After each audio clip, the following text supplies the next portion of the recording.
Yo, so what is up, guys? It's Greg from Team Hybrid BMX. So, I know you guys haven't seen me in a while.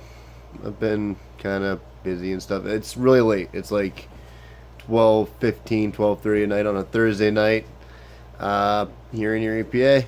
And, sorry, I've had material to put out there. I've just been kind of being, like, really lazy. Just being real with you guys. I don't have enough clips or enough content that I feel is like solid content to really release a video. But now I've finally come up with something that like I can kind of like work with a little bit. Now, mind you, you guys have gotten after me for this before. When I did the Leave Austin Augie Alone video, you guys really didn't like that. I also did another video where I kind of included what some of the other YouTubers were doing that day, and you really didn't like that one either. So I'm not technically doing that. I'm giving my opinion on what's going on in BMX right now, because it's really intense right now. There is some seriously crazy, weird, kind of off-color stuff. I believe it's off-color stuff going on in the BMX industry. It's definitely not the same BMX industry that I grew up with by any means. The BMX industry that I grew up with, now mind you, I wasn't involved at all, but I can say that I saw some of it. Maybe not through like close friends that were pros or anything like that, but it was pretty easy to read the lines and like you hear interviews and stuff like that. But the BMX industry that I grew up in, like the mid-school BMX industry, was very much like you knew a group of riders, and if you were decent at riding, you joined a team, and that's how you became a core rider, was like by going to comps, by winning competitions, by going to dirt trails and riding and just being sick at riding, by going to the skate park and just randomly meeting up with people that share the same interests as you and just want to start a BMX team. That's kind of how like BMX, when I was growing up, started to form and mold. You had a lot more, like for instance, Square One is a perfect example of that, where like Square One was very much like a rider affiliated kind of, everybody that was on that team, there was no like set like, okay, you're gonna be a camera guy. Like it was very much kind of like just let's everybody ride, everybody films, everybody does everything to get this thing done. And then Nate Wessel and a couple of the other guys were decent at like editing videos, so they would edit, and that's just how they did it. But that was back in the days of like VHS too, where you didn't really you didn't really have, I mean, you could add DVDs, but you found more of your videos on like VHS still. And so I guess the point I'm getting to is like the industry has changed, and the main thing that like the reason I have to get that dialogue done first, so you guys can kind of understand where I'm coming from. I don't want what comes out of my mouth to just sound like word vomit and just be like my opinion on what's going on in the situation. So the situation is this, though. If you guys haven't seen it, you need to check it out. Number one on my list, I feel like it's more important than the Adam LZ thing, personally, on my list, okay? Because obviously your guys' list is going to be a lot different than mine. I choose the less popular BMX YouTubers just because I find them to be more interesting to me. I feel like their content's a little bit more unique. Even though there might be newer or older, I feel personally that their content is more unique. It's different. It's not the typical, let me ride and then do this and then do that kind of thing. It's hard to explain. But Spencer Foresman is the topic I want to touch on first. So let's go there. Spencer Foresman was at Woodward, and I don't know whether it's a spoof or not, and maybe we can have like this discussion in the the comment section below. If you guys want to have this discussion with me, I would be down. But what do you think happened there? Do you think, like, to me it looked like a parody kind of thing? Like it was kind of like, let me explain the backstory first. I mean, you guys can go to Spencer's page. I encourage you to go to Spencer's page and like subscribe to him and stuff, because the dude is just hilarious. He's funny, and I love his content. I feel like his content's really cool. But either way, Spencer got a frame from Mafia Bikes, and he goes to the top of like the Big Air like tower, and supposedly, this is what he said. Okay, not what I said. This is what he said. He said he accidentally, the wind grabbed the frame and it dropped to the ground, and then some guy randomly comes up with a sledgehammer and smashes the hell out of the frame. Now, I don't see it that way. The way I see it is, and he does another video to kind of like explain it again, but again, it seems very, like parody run situation. He's kind of, I don't remember why he said he had bad blood with hairy mane, but I guess he's got some bad blood with hairy mane. And the way that frame bent up, I don't think I'd ever buy a Mafia bike. So all you new kids, man, figure it out. Like, find some older bikes that are awesome. That's still my suggestion. Or go to Kink, because Chris Doyle rocks. Or Fit. I don't know about these new brands, man. And now that, that's kind of done. That's what I gotta say with the Spencer Foresman thing. I don't know really where to place that, whether it was supposed to be a parody or not. You guys, I want you to talk in the comments below. Let's have a talk about this. Do you think it was a parody, that he was just smashing up this thing and he was kind of like a, middle finger to Harry Main, like, ha, F you, dude. You know what I mean? Don't need your crappy bikes. Or was it more of a, a legitimate thing where he's like actually heard about being sponsored by somebody first thing and all he gets is a frame? I don't know. But either way, that's one of the discussions. The other discussion that we need to have, and I believe as a BMX community we need to have this discussion, because I hate to say this, because I think personality wise, if I ever met Adam LZ is who I'm bringing up next, if you guys didn't catch that in the beginning there, but I like Adam LZ's personality. I think he's a really down-to-earth guy. He seems that way. That's the way he comes across in his videos.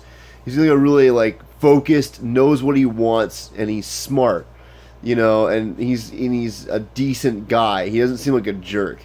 But I could be totally wrong. He could be a total asshole, and you'd never guess it. So, but the way I'm catching that situation is, what if you guys didn't catch that, which I don't know how. If you ride BMX at all, or watch YouTube videos that do BMX like the one you're watching right now, which obviously I'm not doing any BMX. This is one of my other oddity little side things.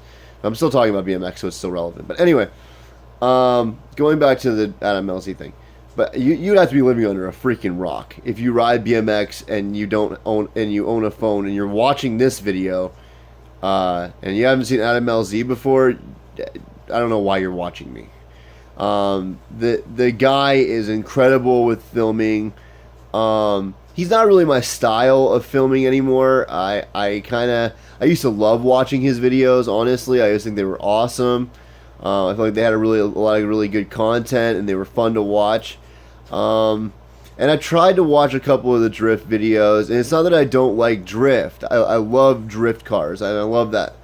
But I personally felt that Adam LZ, in my personal opinion, I'm not saying that I don't go watch his videos, because I'm sure they're still great. I'm just saying, for me personally, it kind of threw me off, because as a BMX biker, it would be like me, like, saying, well, like, I'm into big mud trucks, and so I'm gonna do videos of me driving around in big mud trucks because they're cool and it's what I like to do, and I just want to do my channel however I want. Now, that being said, a lot of music artists and stuff like that do this too. It's called the entertainment business. You're allowed to switch things up if you want to. And so that's why I still respect Adam. I just personally don't want to watch his stuff anymore. Unless I see it pop up as some kind of BMX thing, because that's what I'm aiming for. Like, YouTube for me is more of a format where I can watch what I want to motivate me to do certain things. Like, I'm planning on starting a business eventually over time, and I've got some new ideas, and I'm not going to put them out there yet, but my close buddies know, Dookie and them, they know my secret. They know what I'm thinking, and my wife and everybody. they know what I'm thinking, and it's going to be really cool, I think. But either way, going back, I'm going on a tangent here. Going back to Adam LZ and what happened with Adam LZ. He quit Stranger. Now, this is what I want to have a discussion about. It's not the fact that he quit Stranger. I don't find that that's really, amusing. I understand where he's coming from, because if I wasn't getting paid and I was riding as a sponsor and things just kind of weren't panning out the way I want them to. Sorry, guys, I'm trying to hold this as steady as I can. I'm charging it at the same time. That's why I'm laying down. But if my sponsor wasn't paying me and they kind of made me feel jaded, then I would leave too. But at the same time, I think Stranger just in general, like, this ain't crap talking Rich Hirsch or anything. Like, I don't even know the dude or anything. I kind of remember him from back in the day, but like, he was kind of like one of those mid-school riders that, like, he was good, but like, it wasn't like he was like predominantly good. It wasn't like he was Chris Doyle good, or Matt Bennett good, or Ty Stuyvesant good, or Nate Wessel good, or, I mean, the list goes on and on. Like, Rich Hirsch is one of the last persons I really think about when I think of BMX. It's no offense to him, but it's just, when I think of old school BMX, those are the riders I think of. I don't think of Rich Hirsch. But anyway, the thing about Rich Hirsch, though, and this whole Stranger thing, is you can't just like expect riders to ride for you and then not like take care of them. Like, I don't think that's fair. Excuse me. Yuck. Anyway, you can't expect riders to ride for you and keep pushing for you and doing things for you when you don't even want to fill their plate, like, and do things for them. So I see where Adam's coming at with that, but at the same time, like, all those other riders that quit when Adam joined the team, I would be one of those guys. Because if no offense to Adam, but if some young punk that had a bunch of, like, millions of views on YouTube or whatever for his, like, BMX videos, and, like, don't get me wrong, he's creative, and so I can't really, like I said, I'm not hating on Adam LZ, or LZ BMX. I'm just saying, the other thing that really kind of irritated me about Adam is he used it as a play. Like, it was immediately, well, Rich and I had talked about it, and, we were talking about, LZ BMX as a brand, and in 1 to 2 years, I was going to leave the team anyway. Well, then why the hell did you join it to begin with? That's an open spot for, like, any other rider ever.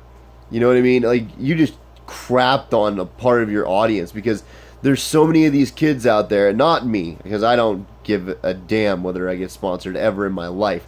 I just want to do BMX because it's fun. Which I was debating whether I was going to go out riding tonight. I'm dog tired, guys. Like, I can't wait for this weekend so I can actually get on my bike, get a free day. That's another reason why you haven't seen so many videos. I've been busy with my family and stuff. But anyway, going back to the situation. Gosh, I hate having ADHD. I do the same thing all the time. Anyway, but I hate that, though. Like, I hate that so much. Like, to me, it's like, dude, you're so busy trying to promote your company, and you're so broad-minded, but yet you're, like, totally shitting on this dude that is sponsoring you, like, or not sponsoring you. But either way, like, as Rich Hirsch, I don't care how big Adam LZ was on YouTube, I would have ditched him right there. I would have, like, no offense to Adam. Again, no offense to Adam, because he's playing his game.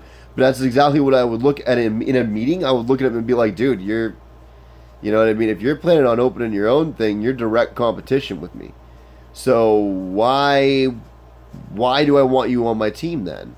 Like, of course I want to support you, but, I'll support you in a different way. But I am not going to, like, maybe we'll do, like, a collaboration frame or some collaboration parts. But I am not going to support LZ BMX by sponsoring you, and then, a couple years later, you take all the knowledge and everything you learned from me, and you start your own company.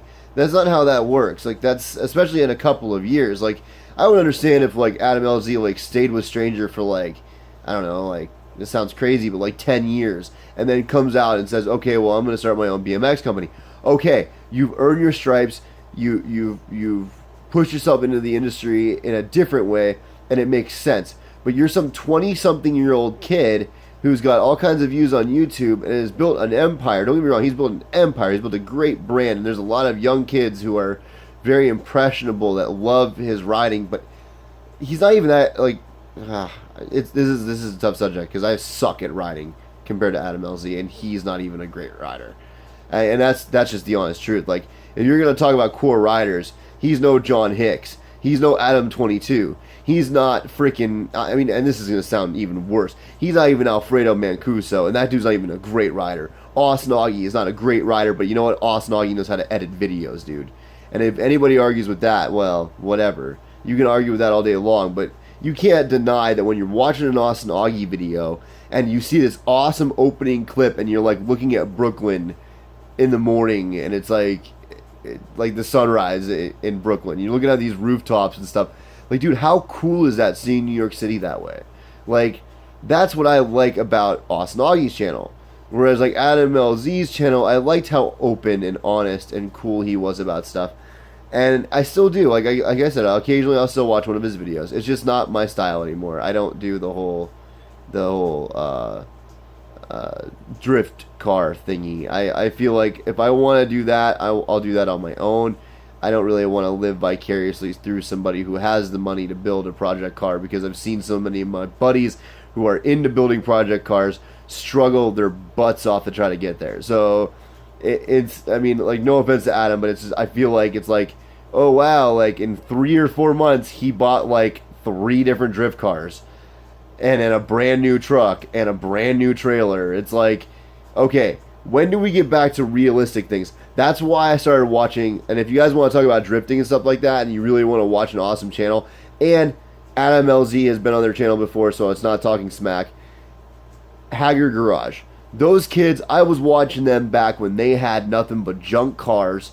They did the turbo Mazda Protege, and they were still living at home with, you know, mom and dad, and like that's when I was watching Haggard Garage, and I watched them morph and build their brand and get that far.